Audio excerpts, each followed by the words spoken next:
我要是不出来打个圆场，兄长他可怎么下台啊？哦，如此说来，你还是为了大冢仔着想。要不是大冢仔把这个元清所许配给我，我哪来那么多麻烦事儿啊？以后就要靠你了。你这话什么意思？你乖巧伶俐，心思通透，难道还看不出来吗？我现在是骑虎难下，这个元清所就是个烫手的山芋，拿也不是，丢也不是，还望妹妹以后在大冢仔面前多多照应。自古伴君如伴虎，大冢仔的脾气秉性你也不是不知道。婉儿冒着这么大的危险，阿雍何以为报呢？你想要什么？难道我还不明白吗？你知道就好。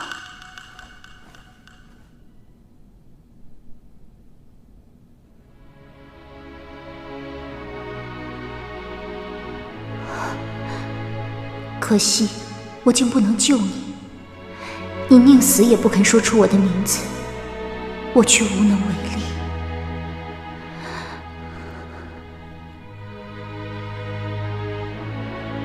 父亲，父亲，求你放过青锁，放过青锁，放过青锁，青锁，青锁！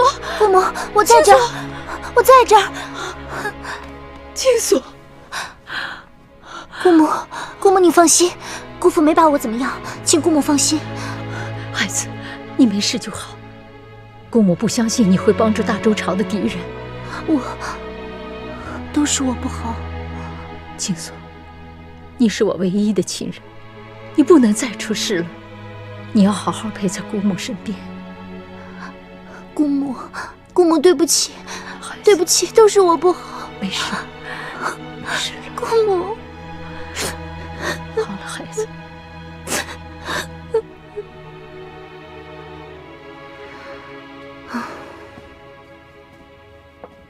嫂夫人怎么样了？已经醒了，都怪我连累了她。刚才谢谢你出面替我解围。你只是连累了她，你连累了所有人，你好大的胆子！我没想过要你帮我，要是你不情愿，那你完全可以不用帮我。我不帮你，我不帮你，现在你只怕已经被关在了牢房里，过着暗无天日的日子。就算被关进牢房，那也是我自己的事。自己的事，别忘了你的身份，你可是我大司空府的侧室，一人得道，鸡犬升天；一人服罪，株连九族。倘若你牵连了大司空府的其他人，你让我怎么向他们交代？你可以休了我，那样我就跟你毫无瓜葛，不会再连累你了。休了你？当初可是你赖着要嫁进大司空府的，你以为大司空府是什么地方？想来就来，想走就走吗？你能不能少拿我的过去说事？再说了，我根本就不记得我自愿做你的什么鬼侧室。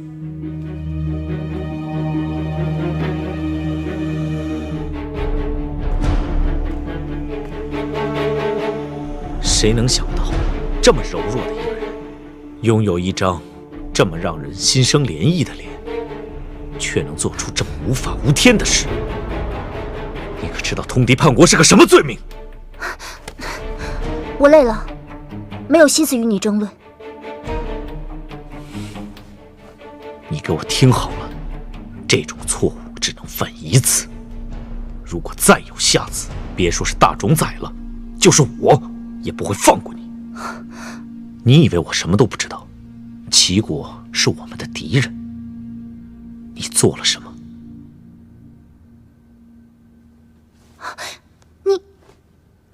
原来你都知道，那你为什么还要帮我？句句确凿，替我隐瞒。我这么做有我的理由，没有必要告诉你。但是你给我记住了，如果再敢帮助齐国人，我会毫不留情把你的所作所为公诸于众。到时候，就算是皇上也保不住你。既然你知道了，那你为什么还要救我？不如你现在就去告诉大冢仔呀！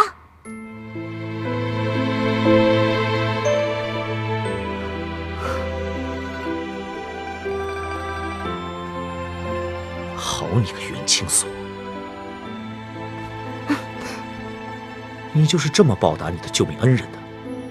我一而再再而三的救你，为了你，我连权倾朝野的大冢宰都得罪了，换来的却只有你这么一句话。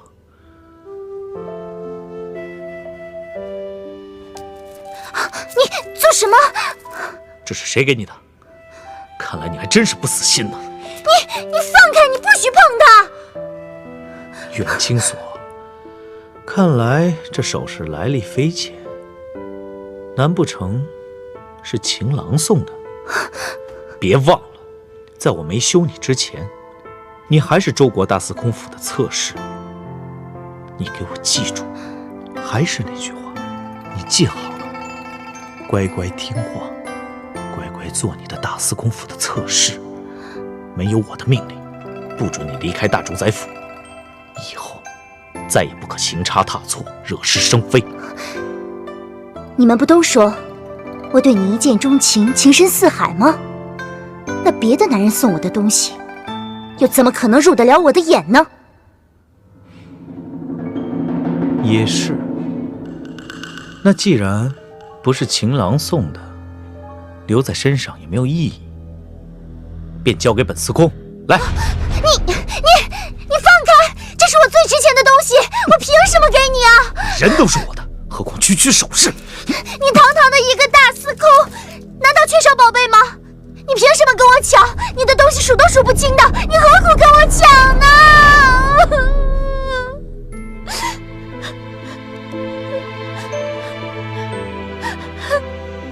好吧，就算我把这首饰赏你了。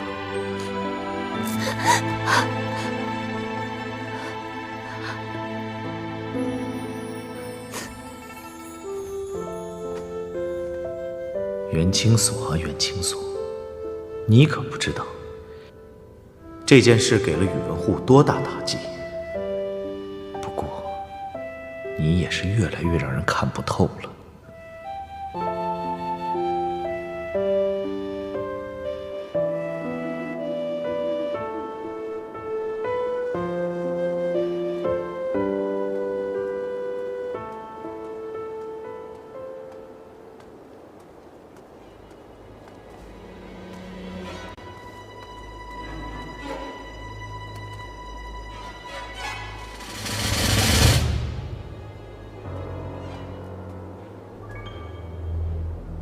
金虎，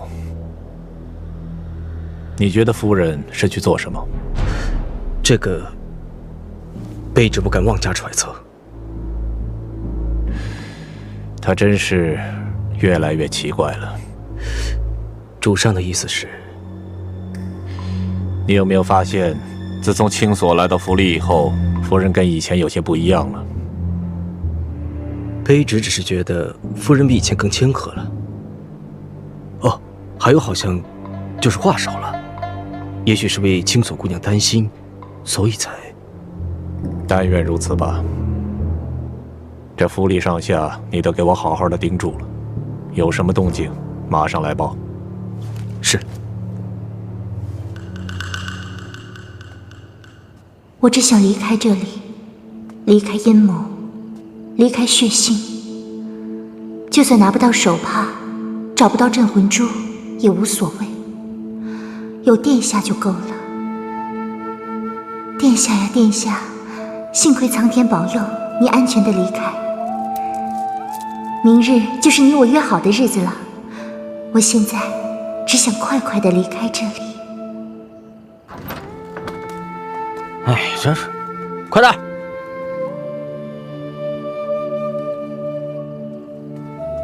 就这几天的时间，就算日夜赶工，也来不及把东阁完全改成玉虚观呢。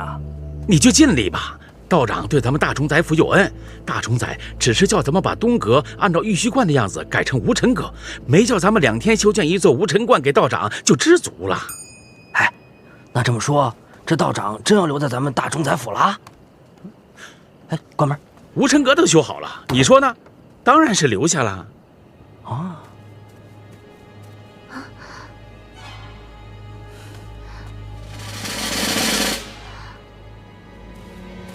这么晚了，姑母身体又不好，这个时候去做什么？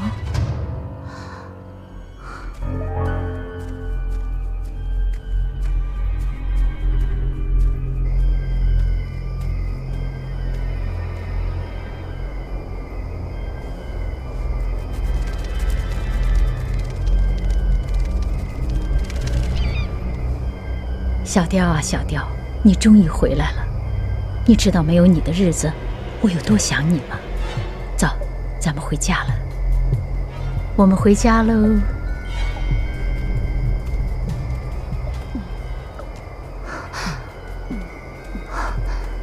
飞丢的鹦鹉，怎么看上去好像不像？管他的呢，明天我就离开这里了。不行啊，妖丸，你干什么？我只是有事情想要跟你问清楚。我可不是大冢仔，到头来还是放你一马。只要你敢出声，我就匕首一送。好，我不喊。你有什么话说？大家都是姐妹，我有话就直说了。姐妹？你不当我是姐妹正好，我的话也就更好说出口。我要你选，你要么交出镇魂珠，要么离开大司空。你说，你选哪样？你口口声声的姐妹，原来就是这个样子啊！可见你为了跟我成为姐妹，费了不少心思吧？废话少说，你是要镇魂珠，还是要宇文邕？我想你是忘了，我是画了失忆症的人。过去我或许真的见过镇魂珠，不然也不会有那么多人来追杀我。不过现在，我是真的不知道这镇魂珠究竟是个什么东西，我也从来没想过要得到它。至于宇文邕，想要就拿走。你怎么？你不是一直想跟宇文邕在一起吗？甚至不惜一切代价来陷害我，要除掉我。我现在就杀了你！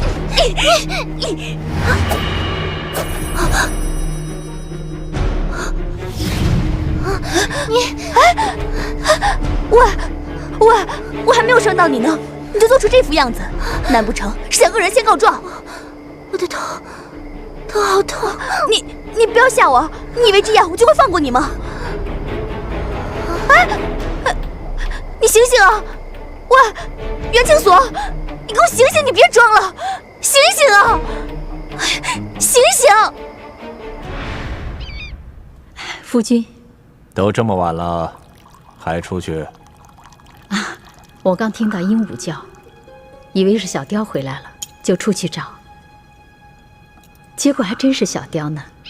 哎，夫君，你看，女人就是女人，你跟了我这么多年，怎么心思还花在这些东西上？夫君说的极是，妾身无能，不能为夫君分忧解劳。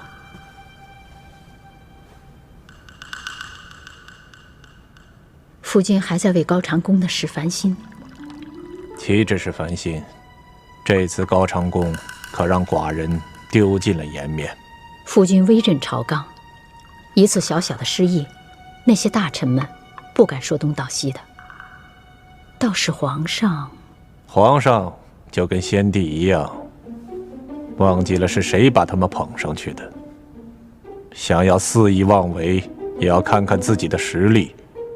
我倒觉得事情没那么简单，大冢在府里一定有细作。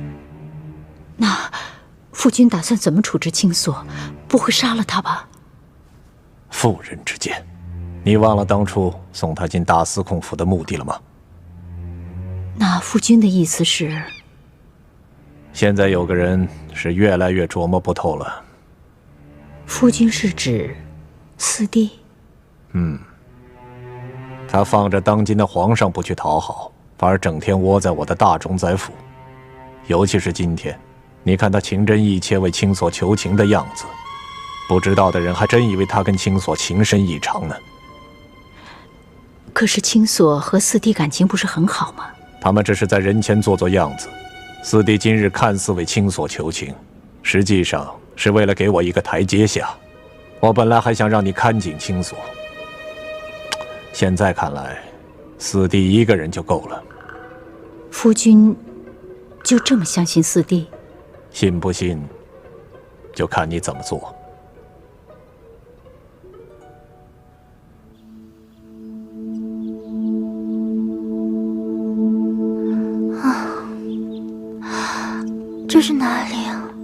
怎么会在这儿啊？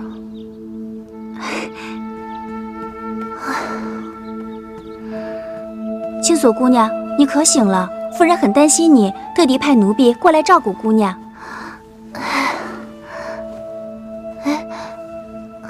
宇文邕呢？啊，无尘阁已经修缮完毕了。大冢宰让大司空和严姑娘前去观看，这会儿恐怕在无尘阁呢。哦，那无尘道长真的要留在大冢宰府？是啊，无尘道长是咱们大冢宰府的大恩人，留下来府里有个照应。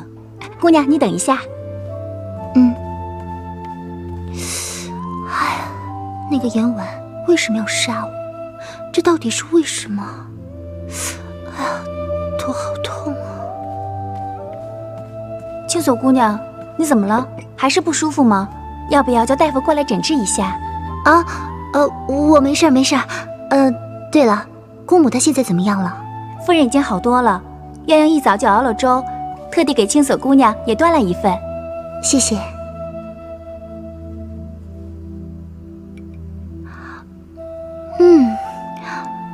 对了，鸳鸯，在我嫁去大司空府之前，你就一直这样照顾我吗？是，一直都是鸳鸯在伺候姑娘。那从前的我是什么样的？我是2个月前才见到姑娘的，那时候姑娘比现在稍显瘦弱，心情也不那么好。心情？哼，那有现在糟吗？以奴婢看，现在姑娘心情好得很，一点都不像晕倒的病人。我要早知道晕倒之后只能吃粥，我就不晕倒了。鸳鸯，你也知道我患了失忆症，那你可否给我讲讲以前的事情，我的事情？您是夫人的亲侄女，一直由夫人故人在乡下抚养着。后来乡下水灾，夫人才把姑娘接到府上来。再后来，姑娘与大司空一见钟情，便由皇上指婚，嫁入了大司空府。那然后呢？姑娘平时不喜欢跟奴婢这些下人们讲话，却喜欢待在马厩里。马厩？是啊，夫人责备过姑娘好几次呢，可姑娘还是悄悄去马厩，把自己的点心也带过去给马儿吃。哦，还有，姑娘有张帕子，上面绣着2只萤火虫的，天天不离手，一直带在身上。那，你可知道我告诉你那块帕子的来历了吗？哎，还有那上面除了萤火虫还绣什么了吗？好像还绣着一朵花吧，鸳鸯也记不太清楚了。那帕子姑娘珍贵得很，从来没让奴婢们碰。那花长什么样子？奴婢只记得那花的样子有些特别，其他的就记不清楚了。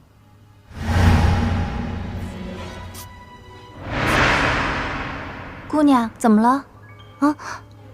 没什么。现在是什么时辰了？回姑娘，现在是未时。未时，给。哎，那你就先出去吧。啊，我一个人能行。是。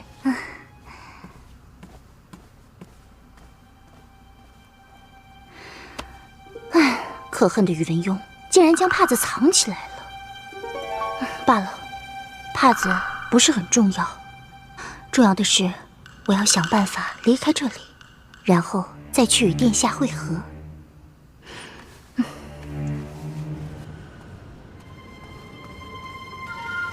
姑娘请回。我不过是闷得慌，出来透透气。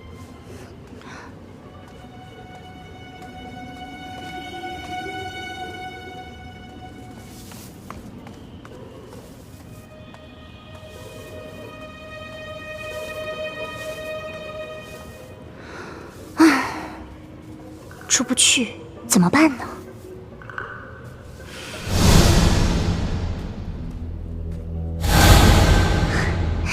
角门，对，这附近一定有角门。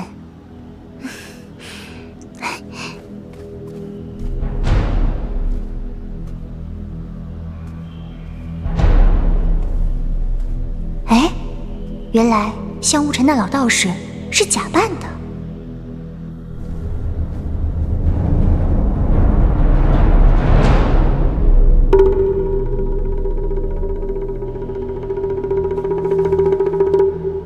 师傅，大师姐求见。呆子，我跟你说了多少次了，在这儿不准叫她大师姐。是。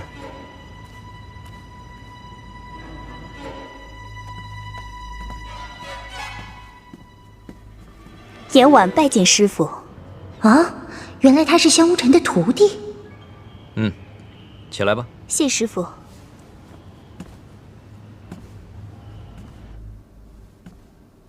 这大冢宰府里人多嘴杂，为师不是跟你说过，没事儿别往我这儿跑吗？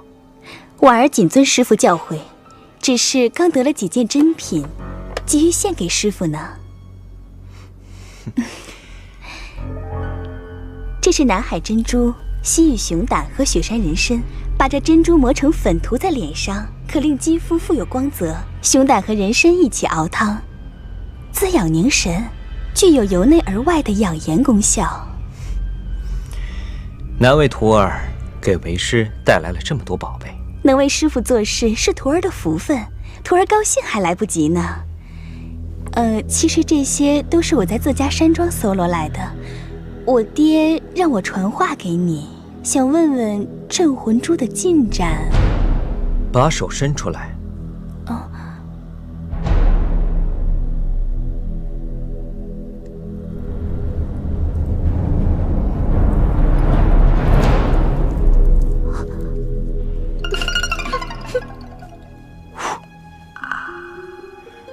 这珍珠粉你拿去外服内用，滋养容颜是最好不过。是师傅。这个严婉也有被整到的时候，看他怎么办。怎么了，婉儿？突然脸色怎么这么难看？难不成是责怪为师糟蹋了你的宝贝？师傅恕罪，婉儿不敢。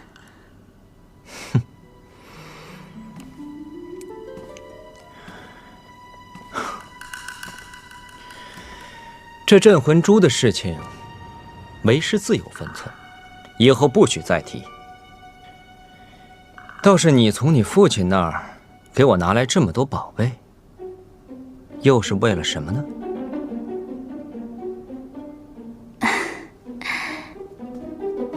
徒儿的心思还能瞒得住师傅？上次师傅施往生咒之前，都肯给我一副解药。现在师傅在大冢宰府已是位高权重，还请师傅给徒儿做主。前段时间大冢宰府上下得了大病，原来是他们惹了事。哼，婉儿，跟为师讲话还绕弯子，直说不就得了？要不是你在大冢宰府两进两出，跟在袁清所身边那么长时间，你都没有找出镇魂珠的消息，这不还得为师出山吗？师傅恕罪，是袁清所2次误打误撞，坏了我的大计，婉儿没能力挽狂澜，是弟子的错。又是这个镇魂珠，这到底跟我有什么关系？你推的倒是干净，到底是袁清所误打误撞，还是你想借刀杀人？婉儿，这个你自己心里清楚。弟子知错。起来吧。谢师傅。找机会，我跟宇文护说，让他把你指给宇文用。多谢师傅。只是婉儿还有一事相求。哼，莫不是叫为师帮你除了袁清所那个丫头？师傅料事如神，徒儿佩服。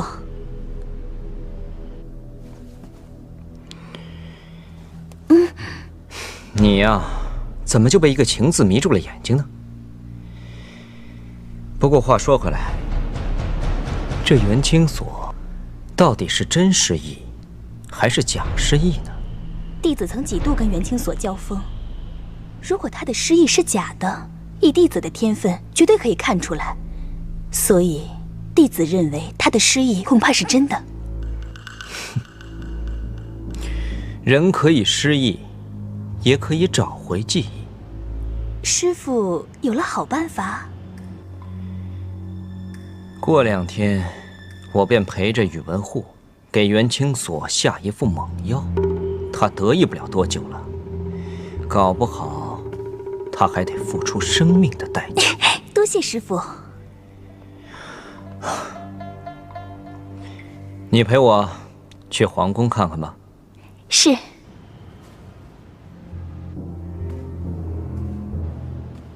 这个严婉品味真差，怎么就看上了宇文邕？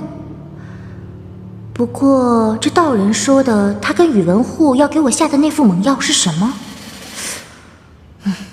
总之不是什么好事。36计，走为上策。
死宇文邕，要想起来追我，管保你摔个金光灿烂。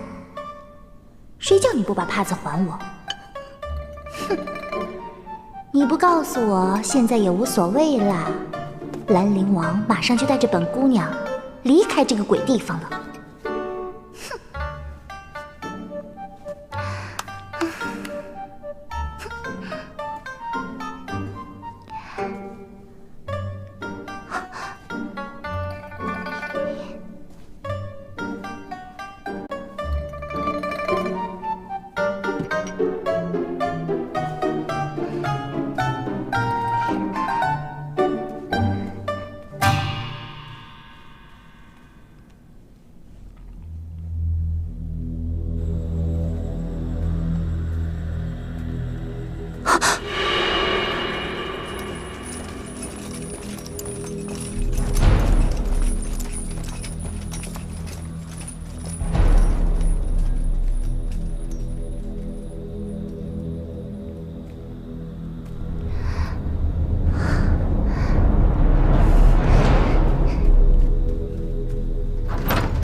是我来早了，殿下，殿下，你快点来吧，带我离开这里，离开这个是非之地。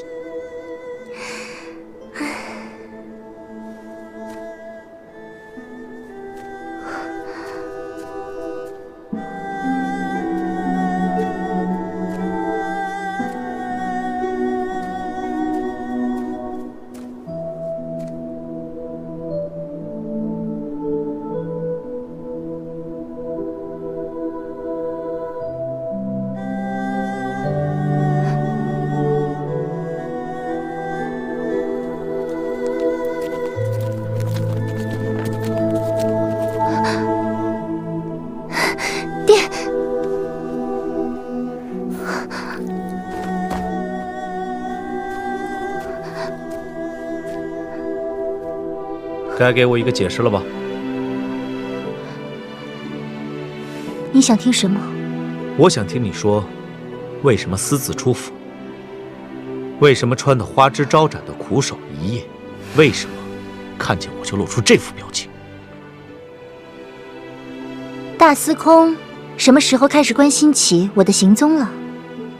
我在你眼里不是可有可无，让你避之不及的吗？我和你的关系，大家心知肚明。好，你倒说说看，你跟我是什么关系？我是宇文护送给你的女人，你怎么可能会真心接受？你怕我监视你，怕我有阴谋，怕我看穿你的野心。你表面上对我不错，可暗地里却放任严满欺负我、伤害我。我根本就不是你大司空府的侧室，我只是你的诱饵，是你的敌人。宇文邕，你要是不喜欢就别要，何必平白浪费人家一生？那你说说看，我有什么野心？是怕被你看穿的？你自己心里清楚得很，现在反倒来问我。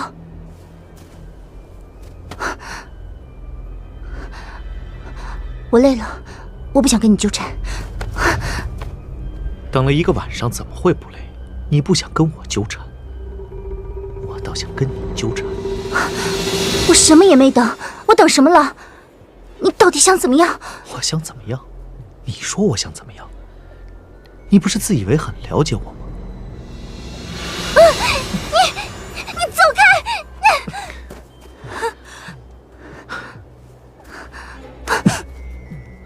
你都知道些什么？又为什么不去告诉你姑父？袁清锁，你对我怎么样，我心里很清楚。你果然跟以前不一样了，竟懂得用这招欲擒故纵来吸引我。好吧，我就配合你一下。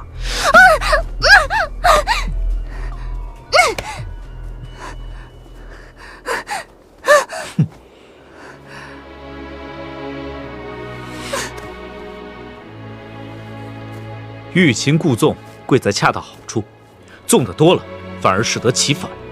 你说什么欲擒故纵？我根本就没那心思想着怎么对付你。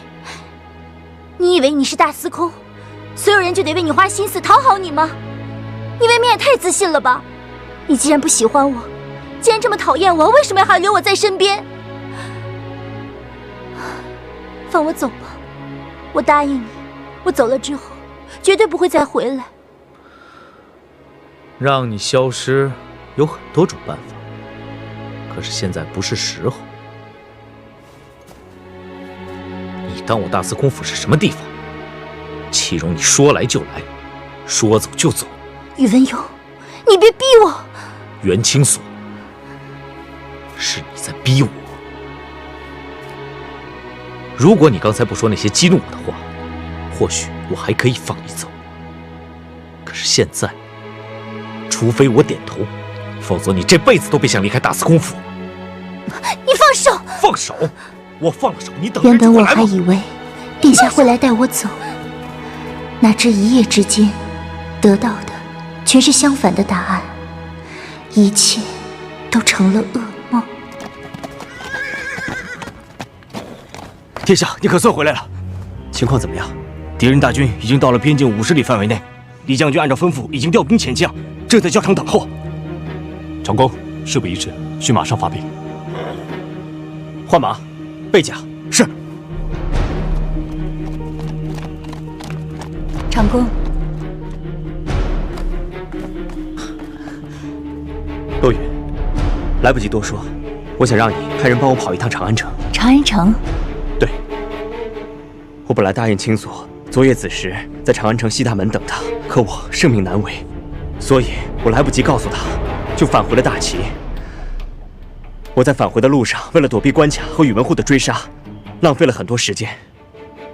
洛云，我必须上阵杀敌，所以青锁姑娘，对，这次把兄弟们救出来，多亏了青锁姑娘。好，你放心，我一定会告知青锁姑娘。可是你已经耽误了和青锁姑娘相见的时间啊！青锁不在大冢宰府，就在大司空府，只求能找人见到青锁，替我告诉他，我并非不守承诺，实在是情势所迫。等我处理完战事，我立刻回去接他。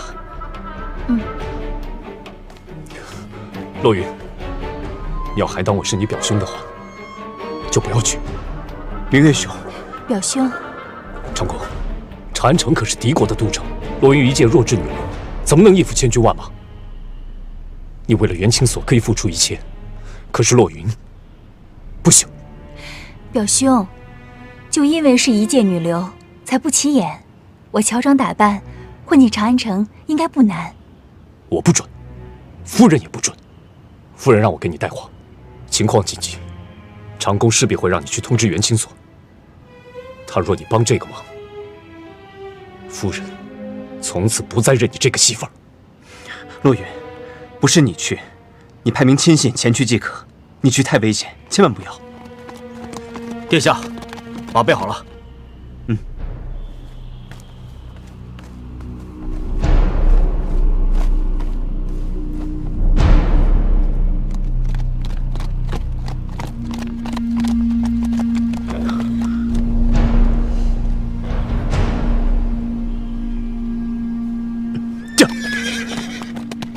云姑娘，风儿，快帮我准备一匹快马。云姑娘，你要去哪儿？长安城。长安城？大将军不是说不让您去吗？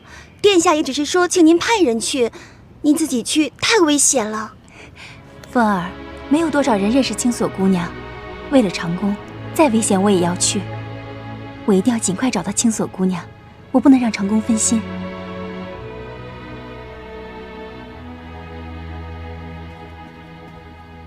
青锁姑娘，大司空让奴婢过来传话，说马上就要开宴了，请姑娘过去呢。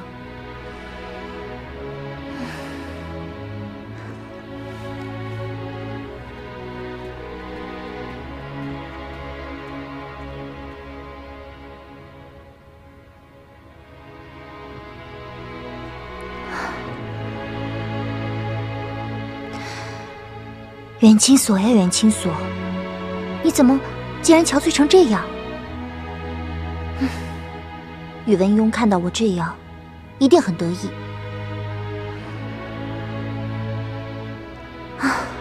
我不能再任人宰割下去了。宇文邕，等着瞧。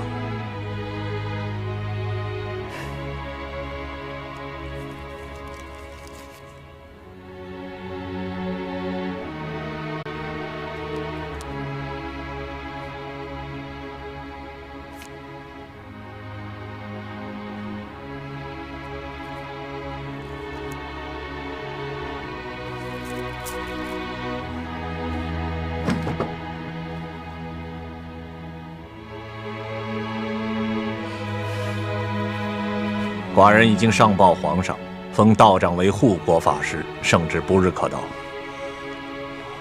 那贫道就恭敬不如从命了。啊，青锁参见姑父姑母。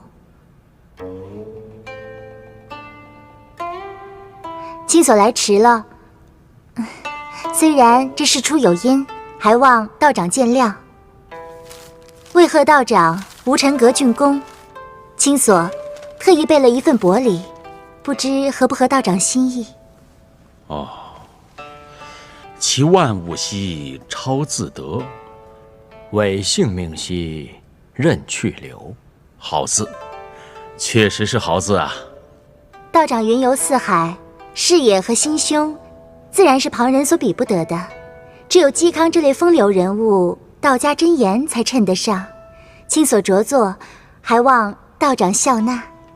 姑娘的一番心意，贫道心领了。只是贫道老迈，哪及得上嵇康鹤立鸡群呢？啊！这俗话说，丈夫为志，穷当益坚，老当益壮。依青锁看来，道长你还年轻得很呢。青锁姑娘果然是会说话呀。道长不嫌弃就好。好了好了，坐下来。是。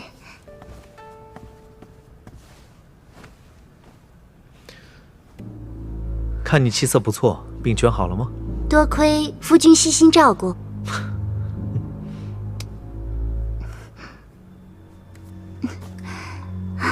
啊，对了，道长，我常听人说起，大司空面相不凡，必定不是凡夫俗子。确有此事。那么敢问，这是怎么个不凡法？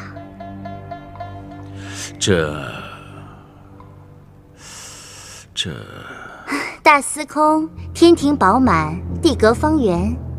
其实小女子也懂一点点面相，这面相看起来好像是帝王之相，至贵之容。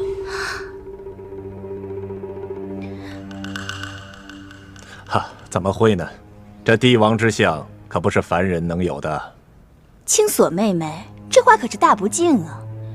要照婉儿看，大司空虽然风流倜傥，可要说帝王之相，帝王之相，我可没说。夫君只是相貌端正，想来只是福泽深厚罢了。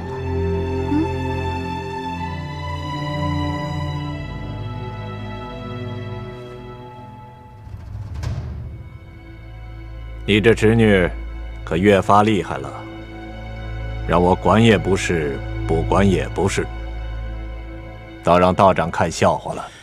贫道也不是外人，只是青锁姑娘，你双目含情，长着一双桃花眼。